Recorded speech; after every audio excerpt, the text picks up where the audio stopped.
Vascaíno do Cerrado.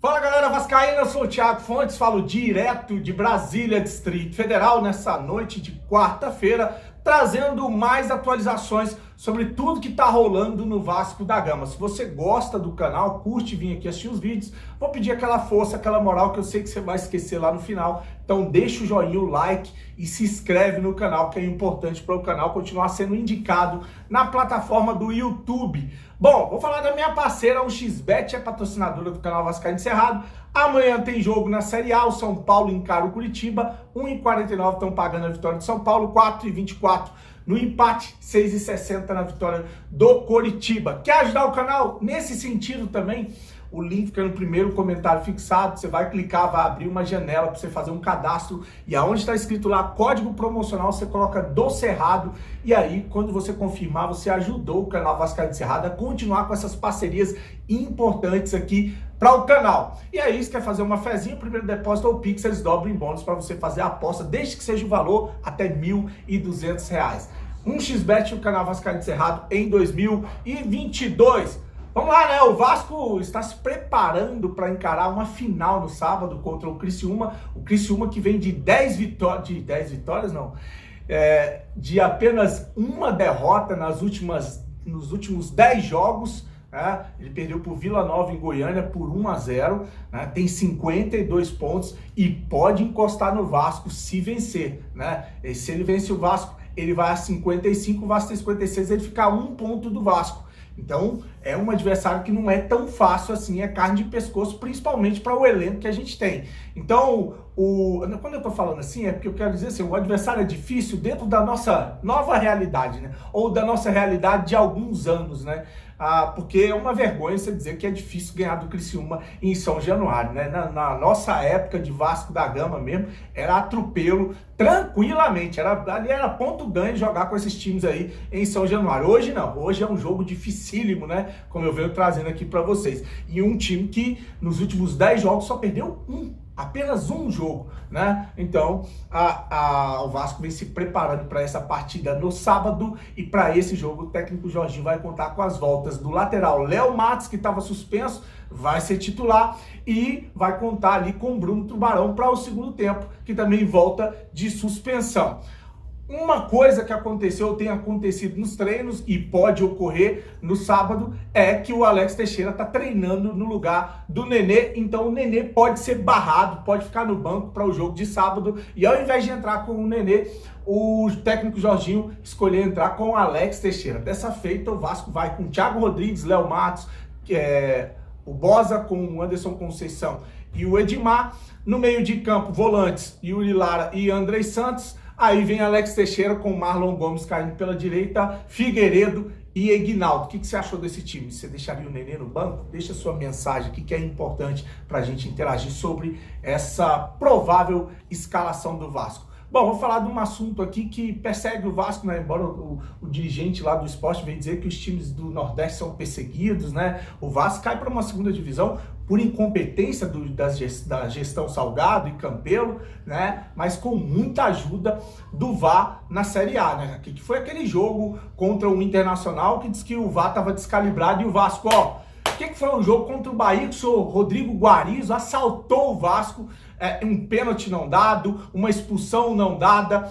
E aí esse mesmo Guarizo vem sendo escalado sistematicamente contra o Vasco. E olha que o Vasco já fez pedido à CBF para esse cidadão não participar de jogos do Vasco, mas parece que fazem de sacanagem. Aí saiu agora o áudio do VAR, né?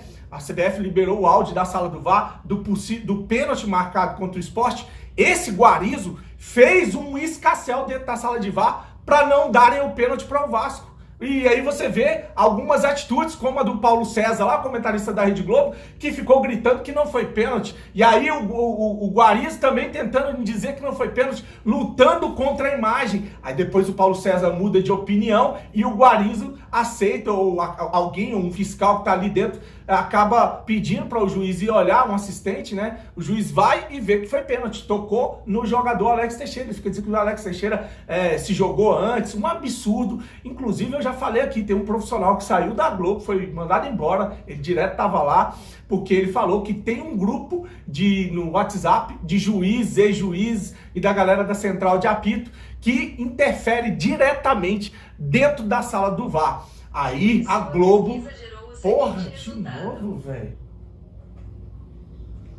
Eu tenho que aprender onde é que desabilita esse negócio do Google. Se vocês souberem que me fala, tá? Sabe?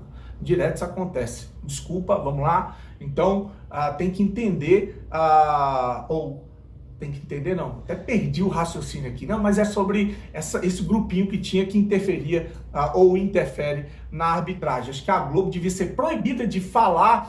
Aí não adianta, também não fala lá na transmissão, mas vai falar lá no grupo, né? Vou deixar aí, é melhor, a análise da sala do VAR que a CBF liberou. Tá? Ok, legal! Ah, ficou a bola! Ficou a bola! Tô checando, vamos lá, volta pra mim. Aí, volta. Ataque! Tá em jogo, campo! De canto, bate. Ok, segura. Aí, agora... depois, tá? Ok. Aí, volta pra mim. Checando possível penal. Pega dois primeiramente. A dois. Isso, essa também é boa. Só ela. Aí, só. Fecha a perna pra mim, Perizou! Pode seguir. Ele já dobra a perna. Volta pra mim. Esquece de chegar lá, PP. Ele vai, ok. E quando ele chega, ele só toca a bola. Aí ele já está dobrando a perna, ó. Claramente ele dobra a perna, buscando Quem vai bater? Quem vai bater? simular o penal. Quem vai bater? Volta, ó. Vai, Guilherme! Vai para área, vai para área. Volta pra mim, ok? Também? Tranquilo. Você marcou lá superior, né? Volta. Checando possível penal, Rafael Aguarde. Ok. Tem Sai pra daqui, depois? João. Pra mim é isso que acontece, tá? É o que eu tô vendo na imagem. Pode soltar. Calma, Não, sai! solta lá. Só aqui, solta um movimento. Ele dobra a perna. Vou deixar Vai, ele Bizô! dobra a perna. Sai daqui, gente! Depois tem mais Vou dar pra depois goleiro. depois do contato. Aí. Volta pra mim, ele dobra, ele já vem dobrando. Volta. Pode sair, gente. Solta. Pode sair, gente. Aí para pra mim essa chega na bola. Calma, sai daqui, Volta sai daqui. mais. Cara, No momento do Bizô! contato, fala pra ele segurar. Aí, para Checando, pra Carlos, mim. aguarde. Preciso ver essa mão dele, se tem esse contato.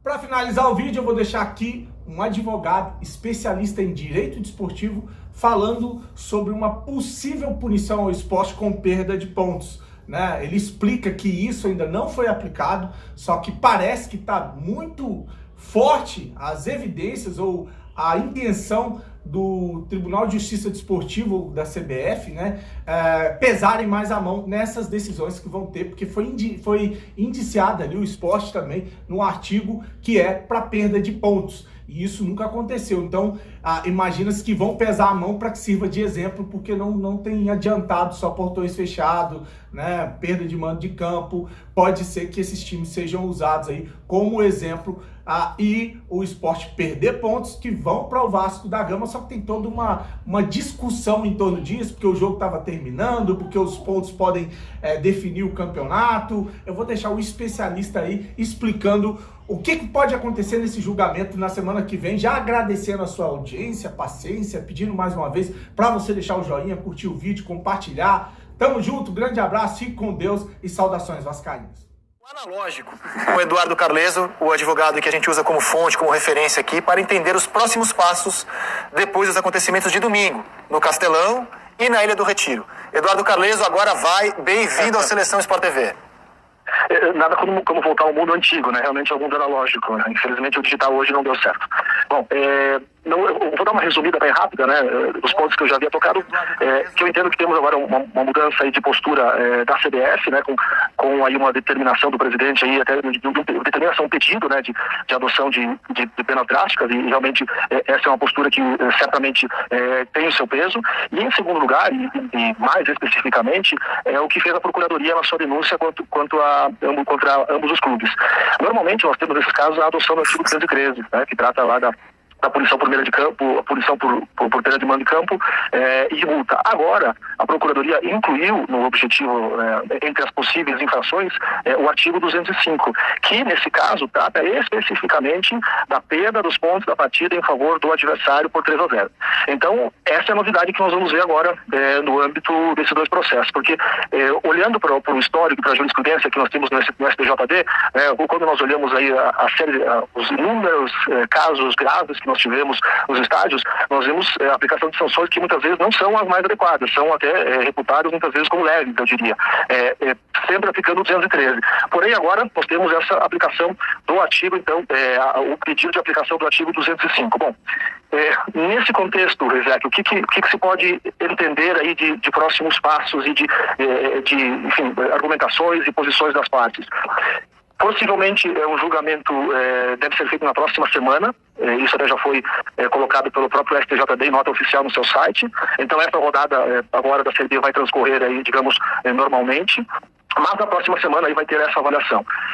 Pode haver a perda dos pontos ou não?